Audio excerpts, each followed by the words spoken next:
नमस्कार, मी अमित गद्रे. तुम्ही पाहता न्यूज 18 लोकमत. या बुलेटिनमध्ये घेऊया बातम्यांचा वेगवान आढावा. सलमान खान धमकी प्रकरणात मोठी अपडेट समोर आली आहे. पोलिसांनी बडोद्यातील एका संशयिताची ओळख पटवली आहे. 26 वर्षीय संशयित मानसिकदृष्ट्या आजारी असल्याची माहिती आहे. पोलिसांनी त्याला नोटीस बजावत चौकशीसाठी मुंबईत बोलावलं आहे. दीनानाथ मंगेशकर रुग्णालयाच्या कारभाराबाबत राज्य सरकारसमोर 2 अहवाल सादर करण्यात आले. दरम्यान चौकशी समिती अहवालावरती उद्याच्या कॅबिनेटमध्ये चर्चा होण्याची शक्यता आहे. उद्या राज्य मंत्रिमंडळाला दोन्ही अहवालांची माहिती दिली जाणार असून तिसऱ्या अहवालानंतर अंतिम अहवाल मुख्यमंत्र्यांना सादर होणार आहे. मुंबई गोवा महामार्गाची नवी डेडलाईन समोर आली आहे. मुंबई गोवा महामार्ग जून अखेर पूर्ण होणार अशी घोषणा केंद्रीय मंत्री नितीन गडकरींनी केली आहे. मंत्री गिरीश महाजनांनी एकनाथ खडसेंना अब्रू नुकसानाची नोटीस पाठवली आहे. प्रतिमा मलिन केल्याचा आरोप मंत्री गिरीश महाजनांनी खडसेंवरती केलाय. IAS महिलेसोबत संबंध असल्याचा आरोप खडसेंनी महाजनांवरती केला होता. दरम्यान याबाबतचे पुरावे द्या किंवा माफी मागा, अन्यथा कायदेशीर कारवाईला सामोरे जा असा इशारा मंत्री महाजनांनी दिलाय. बीडचे निलंबित पोलीस अधिकारी रणजित कासले यांनी वाल्मिक कराडच्या एन्काउंटरची मला ऑफर होती असा दावा केला. बोगस एन्काउंटरसाठी 5 कोटी, 10 कोटी आणि 50 कोटींची ऑफर दिली जाते असा दावा त्यांनी केलेला आहे. रणजित कासलेंविरोधात बीडच्या शिवाजीनगर पोलीस ठाण्यामध्ये गुन्हा दाखल करण्यात आलाय. सोशल मीडियावरील पोस्ट प्रकरणात अॅट्रॉसिटी अंतर्गत गुन्हा दाखल झालाय. निलंबित पोलीस उपनिरीक्षक रणजित कासले लोकसभा निवडणुकीदरम्यान आक्षेपार्ह त्यांनी विधान केलं होतं. मुंबई वॉटर टँकर असोसिएशनने अखेर संप मागे घेतलाय. मुंबई मनपा आयुक्तांसोबतच्या सकारात्मक चर्चेनंतर हा निर्णय घेण्यात आलाय. दरम्यान टँकर असोसिएशनला दिलेल्या सर्व नोटीस मागे घेण्यात आल्या, तर यापुढे कारवाई होणार नसल्याचं आश्वासन मनपा आयुक्तांनी दिलं. भांडूपमधील कुख्यात गुंडाने केलेल्या गुन्ह्यांची कलमं लिहिलेला केक कापून वाढदिवस साजरा केल्याचं समोर आलंय. झिया अन्सारी असं या गुंडाचं नाव असून त्याच्यावरती 8 गंभीर गुन्ह्यांची नोंद आहे. बीड जिल्हा रुग्णालयातून एक धक्कादायक बातमी समोर आली आहे. सलग दुसऱ्या दिवशी प्रसूतीनंतर मातेचा मृत्यू झाला. सिझेरियन प्रसूती झाल्यानंतर महिलेवरती ICU मध्ये उपचार सुरू होते आणि उपचारादरम्यान महिलेचा मृत्यू झाला.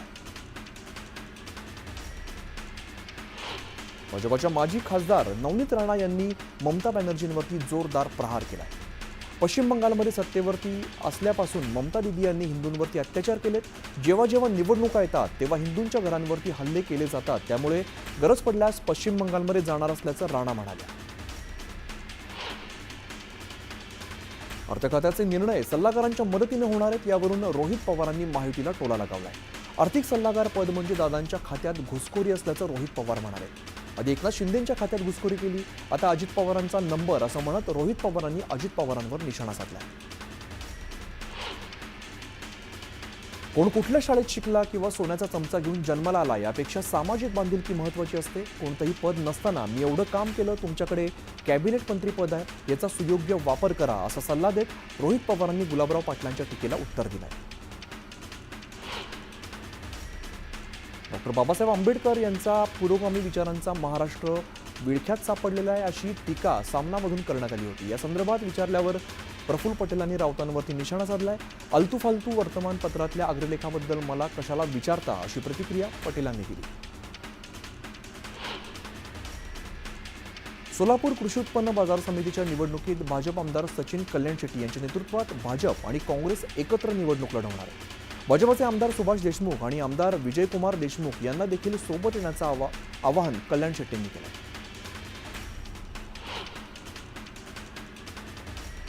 मडगावमधील यादव गवळी समाजाच्या नूतन इमारतीच्या भूमिपूजन कार्यक्रमाप्रसंगी सुनील तटकरे आणि भरत गोगावले हे एकाच मंचावरती आले. खेळीमेळीच्या वातावरणात भूमिपूजन समारंभ पार पडला. तब्बल 10 महिन्यांच्या प्रदीर्घ कालावधीनंतर खासदार तटकरे आणि मंत्री गोगावले एकाच मंचावर आले. मंत्री भरत गोगावलेंनी त्यांच्या वैयक्तिक आयुष्यातील एक किस्सा सांगितलाय. आधी मी तिला पटवलं आणि मग लग्न केलं. माझी पत्नी मुंबईला राहत होती, तिला गावाकडे जायचं असं म्हटलंय, तेव्हा तिने मला तेवढीच साथ दिली. प्रत्येक यशस्वी पुरुषाच्या मागे पहिली त्याची आई आणि मग पत्नी आणि नंतर मुलं असतात. मी भाग्यवंत आहे, माझा संपूर्ण परिवार माझ्या सोबत आहे असं भरत गोगावलेंनी म्हटलं.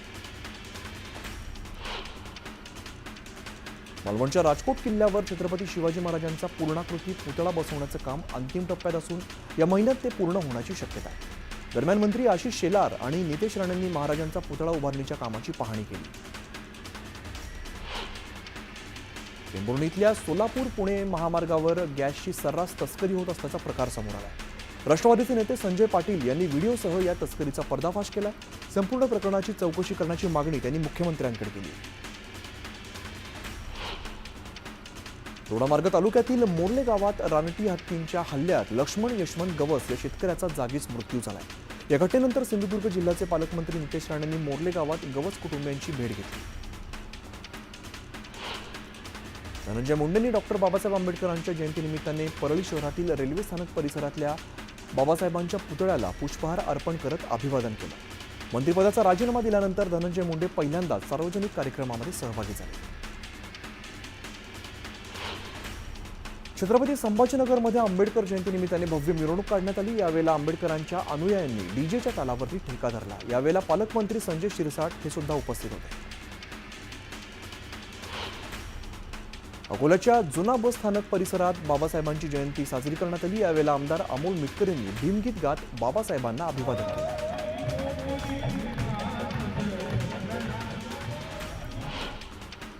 रत्नागिरी जिल्ह्यातील मंडणगड तालुक्यातल्या आंबवडे या आंबेडकरांच्या मूळ गावी गेल्या 3 वर्षांपासून सरकारच्या माध्यमातून आंबेडकर जयंती साजरी केली जाते. पालकमंत्री उदय सामंत, गृहराज्यमंत्री योगेश कदम यांनी बाबासाहेबांच्या पुतळ्याला पुष्पहार अर्पण करून अभिवादन केलं.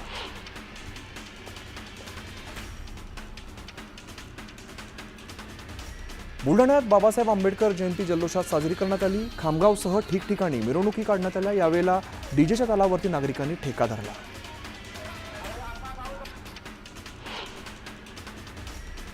महामानव डॉक्टर बाबासाहेब आंबेडकर यांच्या जयंतीनिमित्ताने अकोला काँग्रेसच्या अनुसूचित सेल आणि जिल्हा कला अध्यापक संघाच्या वतीने 18,000 चौरस फुटांची रांगोळी काढण्यात आली. यासाठी 35,000 किलो रांगोळीचा वापर करण्यात आला.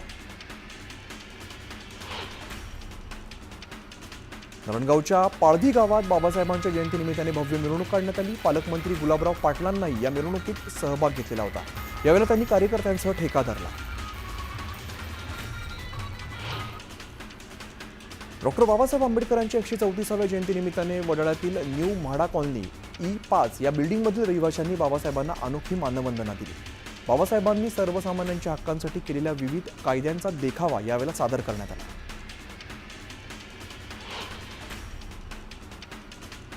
डॉक्टर बाबासाहेब आंबेडकरांच्या जयंतीनिमित्त उल्हासनगरमधील विविध प्रभागात बाईक रॅली काढण्यात आली. या रॅलीमध्ये रिक्षा संघटनांनी सहभाग घेतला.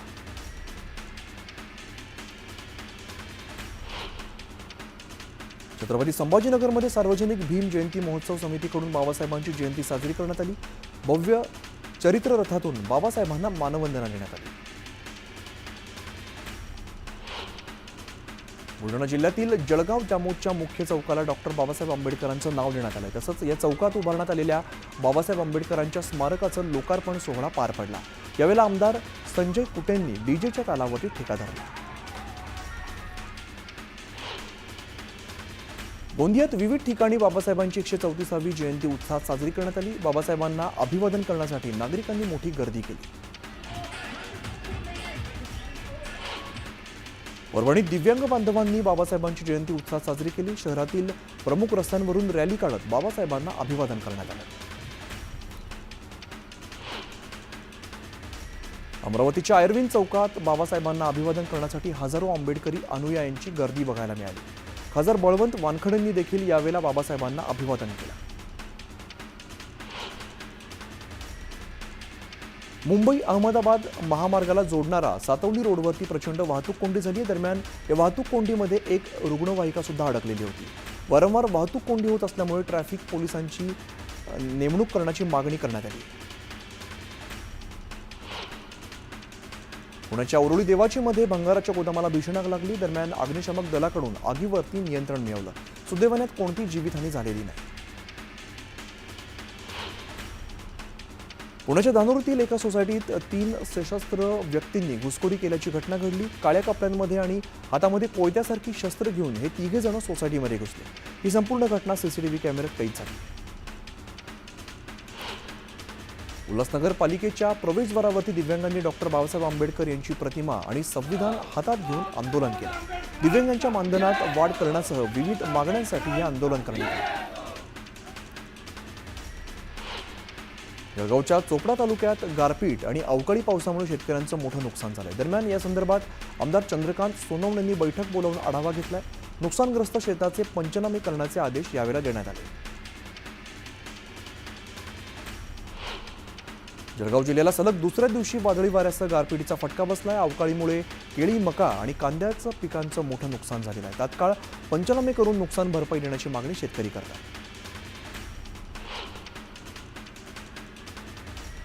जळगाव शहरात काही तरुणांमध्ये राडा झाला. यानंतर जखमी तरुणांना उपचारासाठी जिल्हा रुग्णालयात दाखल करण्यात आलं. उपचारादरम्यान पुन्हा दोन्ही गट आमने-सामने आले. डॉक्टर आणि पोलिसांसमोरच हे तरुण पुन्हा भिडले आणि याचा व्हिडिओ सोशल मीडियावरती व्हायरल झाला.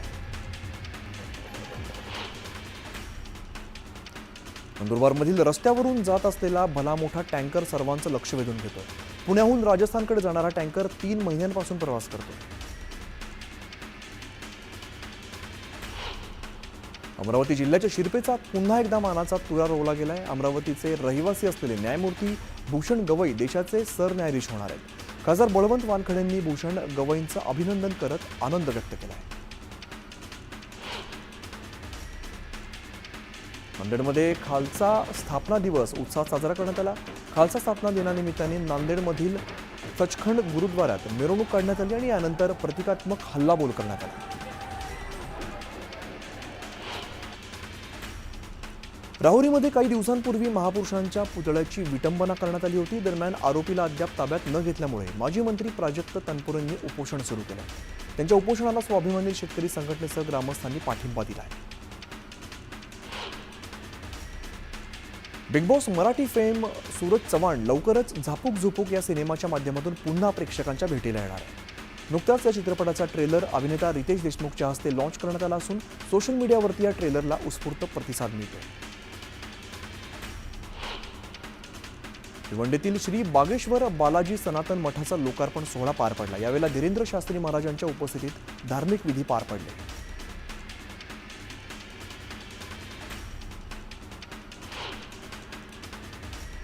लंडनमध्ये विठुरायाचं मंदिर उभारलं जाणार आहे. लंडनकडे वास्तव्यास असलेले विठ्ठल भक्त अनिल खेडकर हे मंदिर साकारतायत. या निमित्ताने 14 एप्रिल ते 21 जून 2025 दरम्यान पंढरपूर ते लंडन अशी आंतरराष्ट्रीय दिंडी काढण्यात येणार आहे. आज श्री क्षेत्र पंढरपूर इथून ही दिंडी मार्गस्थ झाली. पटण तालुक्यातील येराडच्या येडोबा यात्रेचा मुख्य छबिना उत्साहात संपन्न झाला. मुख्य छबिनाला भक्तांनी मोठी गर्दी केली. तत्पूर्वी येडोबा आणि जोगेश्वरी देवाचा विवाह सोहळा पार पडला. जळगावच्या चोपड्यात 2 बनावट गावठी कट्ट्यांसह 5 जिवंत काडतुसं असा 1,33,000चा मुद्देमाल चोपडा ग्रामीण पोलिसांनी जप्त केलाय. लासूर हातेड या मार्गावरती 2 तरुणांना ताब्यात घेत ही कारवाई केली. वाशिमच्या शिरपूर करंजी या मार्गावरती मालवाहू मिनी ट्रकला अचानक आग लागली. शेतातील गवत पेटल्यामुळे ही आग लागल्याचा अंदाज वर्तवण्यात आला. दरम्यान अग्निशामक दलाने आगीवरती नियंत्रण मिळवलंय. नेवासा पोलिसांनी मावा बनवणाऱ्या 3 कारखान्यांसह 12 ठिकाणी एकाच वेळी छापा टाकला. या कारवाईमध्ये बंदी असलेला गुटखा आणि सुगंधित तंबाखू, सुपारी, मावा आणि मावा बनवण्याच्या मशीनसह 3.25 लाखांचा मुद्देमाल जप्त केला. सोलापुरातल्या कुंभारीकडे एसटी बसला भीषण आग लागली. अक्कलकोटहून कुर्डुवाडीच्या दिशेने जात असताना ही घटना घडली आहे. इंजिनमधून धूर येत असल्याचं लक्षात येताच चालकाने रस्त्याच्या बाजूला बस थांबवली आणि प्रवाशांचा यामुळे जीव वाचला.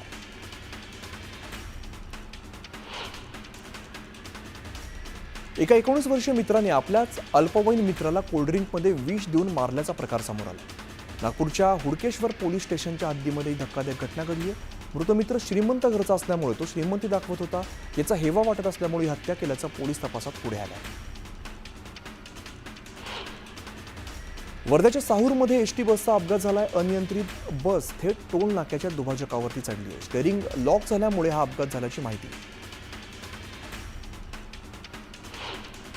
यवतमाळच्या गाडगेनगर भागात क्षुल्लक कारणावरून पतीनेच पत्नीची हत्या केली आहे. दरम्यान पोलिसांनी आरोपी पतीला ताब्यात घेतले. चिमूर तालुक्यातील BC जांभूळघाट मार्गावरती क्रेनच्या धडकेत महिलेचा मृत्यू झालाय। दरम्यान या घटनेनंतर गावकरी आक्रमक झाले। घटनास्थळी संतप्त गावकऱ्यांनी आंदोलन केलं।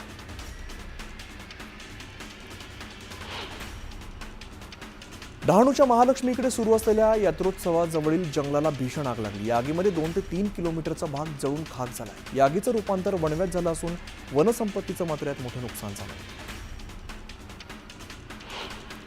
जळगाव शहरातून डॉक्टर बाबासाहेब आंबेडकरांच्या 134व्या जयंतीनिमित्ताने तब्बल 44 भव्य मिरवणुका काढण्यात आल्या। या मिरवणुकांमध्ये सर्वधर्मीय नागरिकांनी सहभाग घेतला। एकनाथ खडसेंना नोटीस पाठवल्याप्रकरणी विचारलं असता मंत्री गिरीश महाजनांनी बोलणं टाळलंय। माध्यमांशी न बोलताच गिरीश महाजन जळगावहून मुंबईकडे रवाना झाले। अमळनेरमध्ये आंबेडकर जयंतीनिमित्ताने मिरवणूक काढण्यात आली। या मिरवणुकीत माजी मंत्री अनिल पाटील यांनी ठेका धरला।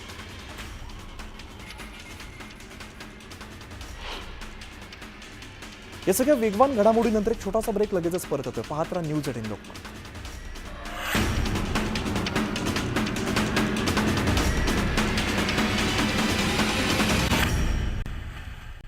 ब्रेकनंतर पुन्हा एकदा स्वागत।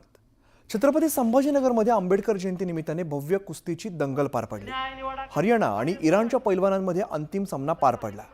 यावेळेला कुस्तीच्या रिंगणामध्ये पालकमंत्री संजय शिरसाट यांनी खांद्यावरती गदा घेत मिरवली आणि रिंगणात उभं राहून कुस्तीचा थरार अनुभवला। आपण अजून राजकारणातली कुस्ती हरलेलो नाही। राजकारणाच्या कुस्तीत डाव ठरलेला नसतो। राजकारणात समोरचा पैलवान बघून डाव टाकायचा असतो असं संजय शिरसाट म्हणाले। त्यांच्याशी बातचीत केली आमचे प्रतिनिधी सिद्धार्थ गोदाम यांनी। आज आंबेडकर जयंतीनिमित्त कुस्ती स्पर्धा होते आणि इतकी मोठी होते। तुम्ही पाहिलं असाल चंद्रहार आलेला आहे, हा महाराष्ट्र केसरी, हा सुद्धा या ठिकाणी आलेला, अनेक पैलवान लोक आलेले आणि खऱ्या अर्थानं हा मातीचा खेळ आहे। तुमची ताकद, तुमच्यामधला असलेला जोश हा तुम्हाला सिद्ध करावा लागतो। एक वेगळी फिलिंग, आता तो एक इराणचा पैलवान आहे, एक हरियाणाचा पैलवान आहे। पाहत कुस्तीचं मध्ये त्या रंगतमध्ये त्यांची जी ताकद आहे ना, म्हणजे 12 गाड्याचं बळ ज्याला म्हणतात ना, ते सर्व या ठिकाणी लावावं लागतं। साधा खेळ नाहीये।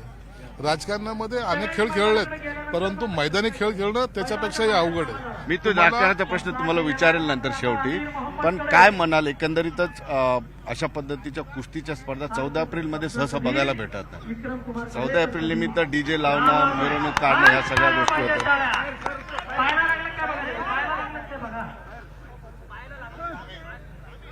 काय म्हणाल की 14 एप्रिल निमित्त आता कुस्तीच्या स्पर्धा म्हणजे एक सुदृढ स्पर्धा सुरू झाली? नाही, हे चांगलं लक्षण आहे। डीजे वाजवणं, डीजेवर नाचणं, डीजेवर तुम्ही तो ठेका धरणं, अनेकाला त्याच्यापासून त्रास आहे। तुम्ही असं ज्या काही अशा जर स्पर्धा घेतल्या ना, तर लोक त्याला उत्स्फूर्त प्रतिसाद देतात। आता रात्रीचे किती वाजले? 11 वाजत चालत, लोक सर्व थांबलेले। लोकांना हे अपेक्षित आहे तुमच्याकडून, तुमच्या डीजेचे गाणे नाही आवडत। तुम्ही एक फार मोठी कुस्ती खेळत असता राजकारणामध्ये, तुम्हाला कोणता पैलवान समोर पाहिजे राजकारणाच्या कुस्तीमध्ये ज्याला चित करायचं? बघा, राजकारणामध्ये पैलवान ठरून कुस्ती खेळायची नसते। येणारा कोणताही पैलवान असेल ना, त्याला चित करायची ताकद आपल्यात असली पाहिजे। तुम्ही ठरून जर कुस्ती खेळली म्हणून ती मॅनेज कुस्ती होते ना, कोणीही येऊ द्या, चित करायची ताकद आपल्यात असली पाहिजे आणि तो कॉन्फिडन्स ज्याच्यात आहे तो जिंकतो। ते डाव तयारच असतात राजकारणात। डाव तयार टायमाला बनवावं लागतं, असं नसतं हा डाव का तो डाव नाही। कोण काय करेल ना, त्याच्यावर आपला डाव आपल्याला ठरवायचा असतो आणि विदिन सेकंड त्याच्यावर निर्णय घ्यायचा असतो। जसा सेकंदावर निर्णय आम्ही घेतलेला आहे। पण तुम्ही आतापर्यंत राजकारणातल्या कुठल्या कुस्तीमध्ये हारलाय आणि कुठल्या कुस्तीमध्ये जिंकलाय? नाही, आजपर्यंत नशिबाने मला साथ दिलेली आहे। मी गेले 30 वर्ष निवडणुका लढवतोय आणि ती जिंकतोय, म्हणून मला तरी आणखीन पराभवाला समोर जावं लागलं नाही आणि हाच मला वाटतं माझ्या यशाची गुरुकिल्ली आहे। सुधीर जाधवसह सिद्धार्थ गोदाम, न्यूज 18 लोकमत, छत्रपती संभाजीनगर। या बातमीनंतर बुलेटिनमध्ये वेळ झाली। इकडेच थांबण्याची। पाहत राहा न्यूज 18 लोकमत।